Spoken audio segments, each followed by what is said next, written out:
Ano pa?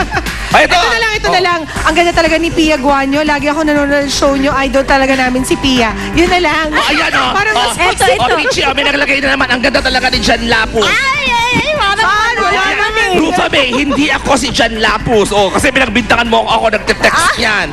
Ayan, sige na nga, sige na. Ito, ano yan? Ito mga komento ni Eleanor Cruz sa ating Facebook friend. Sana Yun. maayos pareho. Yun din naman ang silang wini-wish. kapuso.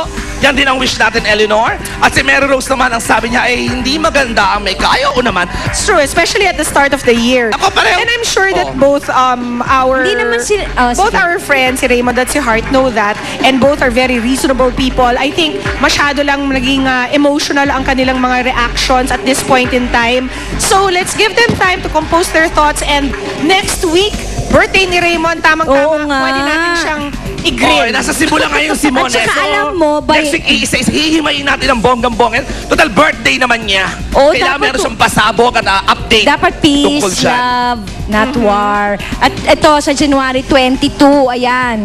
Ano ba yan? Ang Ayan na daming yung reunion ganap. ko. Mga Parang klase ko yan basura sa naman yung UST pinapabasa Asia mo. Batch 93 sa bahay ko, Oo, January diba? 22. ha? Sinulat na sa papel na... Samantala, ang 400, ang UST 400 years social. Sa January 28 po ang Oldest, celebration.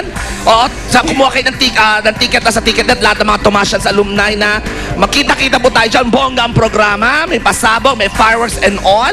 At sa high school ko naman, ang St. Anthony Nova School sa Amparo, Caloocan, makita-kita tayo sa January 29 naman yan. 5 p.m. sabi ni Father Ramesses, may misa, tapos chikahan na after. At birthday, tingnan mo nga naman, Ayan. ni Joey Gutierrez, the brother of Derek Parang Nicoy. ayaw mo magsalita, sweet. Joey, happy birthday! Di ba? Ano Ayan. yan? We have a reaction over text again. Kung totoo man po na nagpapahinga or magpapahinga si Mrs. Alcacid by March, okay lang po. Basta andito lang kami mga Reginatics. Wow, that's Wow. so sweet. Last time po nag-guest si Nonito dito. We discussed na, di ba very emotional siya noon, umiiyak Correct. siya and all that. Yung kanyang Pero storya ng now, buhay, ha? Pati nanay na daw niya. Pinapatikos yung ilang detalye about his past, about his past, yung about baga his yung backstory ng life recently niya. kasi Pia Peach, nagpa-interview tong si Nonito Donaire Okay, sa isang ano? website, no? Parang magazine website siya. So may parang interview sa kanya doon, in the story of his life. At sinabi niya doon na mahirap lamang siya, na yung tatay niya hindi siya paborito, etc. etc. Na nagulat ako kasi di ba nung nag-guest natin siya the last time here, katabi pa niya yung nanay niya, they look okay. Ngayon, nagre-react kayo yung nanay niya about Nonito's interview sa nasabing website na parang hindi daw totoo ang mga sinabi. Ang ilang sinabi She ni didn't Nonito. appreciate the fact daw Saan that na he ba sila said na ni- nag-aaway sila ng tatay niya. Correct. Na Na dito sila laki sa hirap. Ayun pa yung makinorek. Oo, that the dad daw had played favorites. Mas favorite daw ng dad niya yung kapatid niyang isa. Na Ano ba hindi daw yan? That's what sinuportahan they called- ni Nonito ang pagtitrain ng kapatid niya as a Yeah. boxer. That's- So I think, that's I what would they like to call- talk to Nonito about that. Ito Yeah. na. Ito Ay, na. ito na si Nonito. Ayan. Mapapanood na po natin ang pinag-uusapan Bilis, natin diba? na issue na yan. Grabe. This is what you call family problems. Nako, Yes, makatutukan in Showbiz Central. Sino nga ba ang nagsasabi ng totoo? Narito po.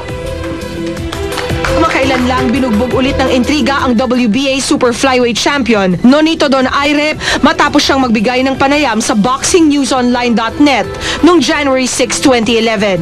Sa nasabing interview entitled Nonito Donaire, The Sadness Behind the Smile, marami kasi siyang pinakawalang revelasyon patungkol sa issues niya sa kanyang pamilya.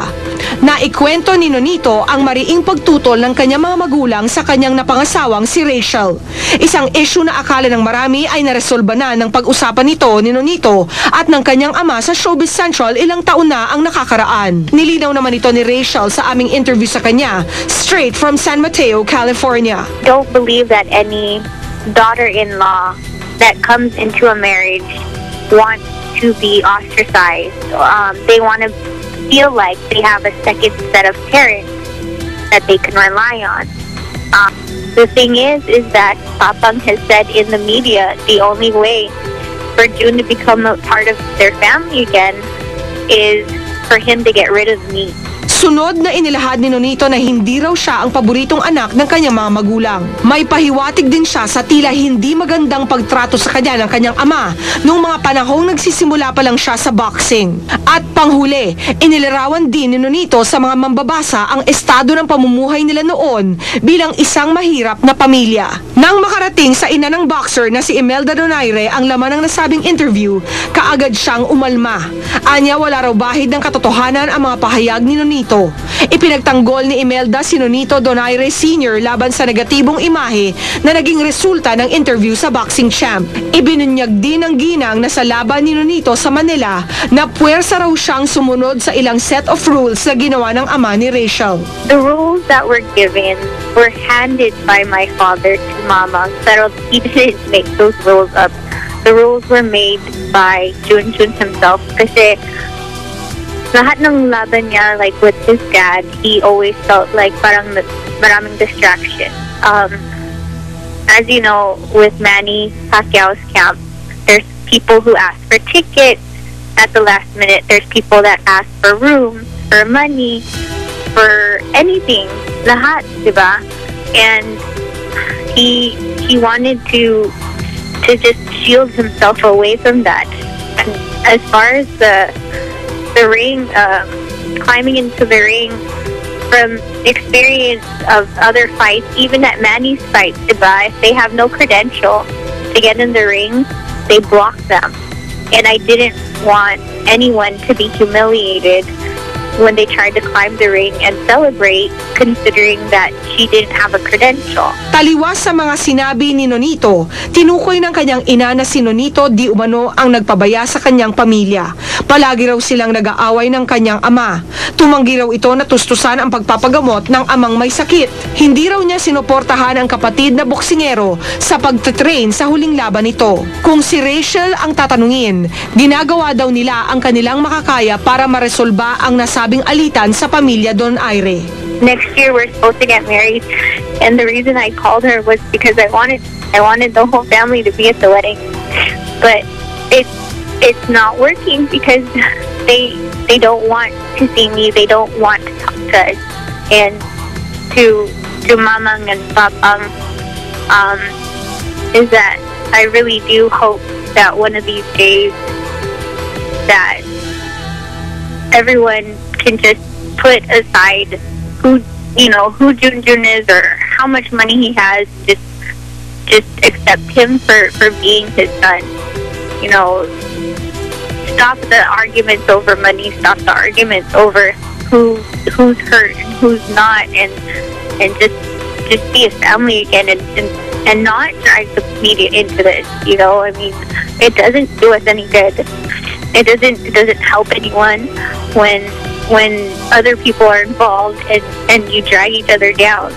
A family doesn't do that. A family stands strong when other people are trying to bring them down. And I really hope that, you know, that in time when we have kids, that hopefully they'll be there as a Lolo and Lola and things that are as trivial as this doesn't separate them from our kids.